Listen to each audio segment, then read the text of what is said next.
সানসা শিখবে। তুমি কি জানো কিভাবে আলু ভর্তা তৈরি করতে হয়? আলু ভর্তার রেসিপি জানো? জানি তো, আমি সব জানি আলু ভর্তা। কিভাবে রেসিপি? তুমি কি রেসিপি দিতে পারবে আলু ভর্তার? হ্যাঁ, আমি রেসিপি দিতে পারবো। আমার নাম অরোরা সানসা। আমার নাম অরোরা সানসা। হ্যাঁ, আমার নাম অরোরা সানসা। ওকে, তা এখন রেসিপিটা দাও কিভাবে করতে হবে।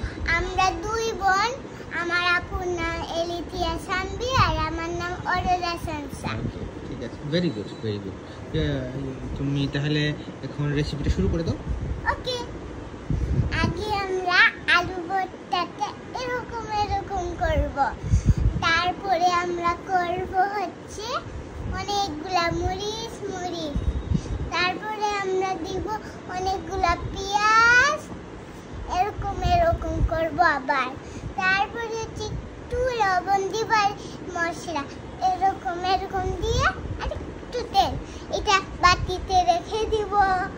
তারপরে এই রেসিপিটা তো শেষ, এখানে রেখে দেব। ভর্তা হয়ে গেল। হ্যাঁ, তারপর আমরা করব কি? হ্যাঁ, ভর্তা হয়ে গেছে। একটা বাই বাই দিয়ে দাও। একটা শাক বলি, সব কিছু তো বললামই না।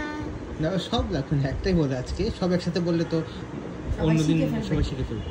একটা একটা করে বলতে হবে। বাই দিয়ে দাও, সবাইকে সাবস্ক্রাইব করার জন্য বলে দাও।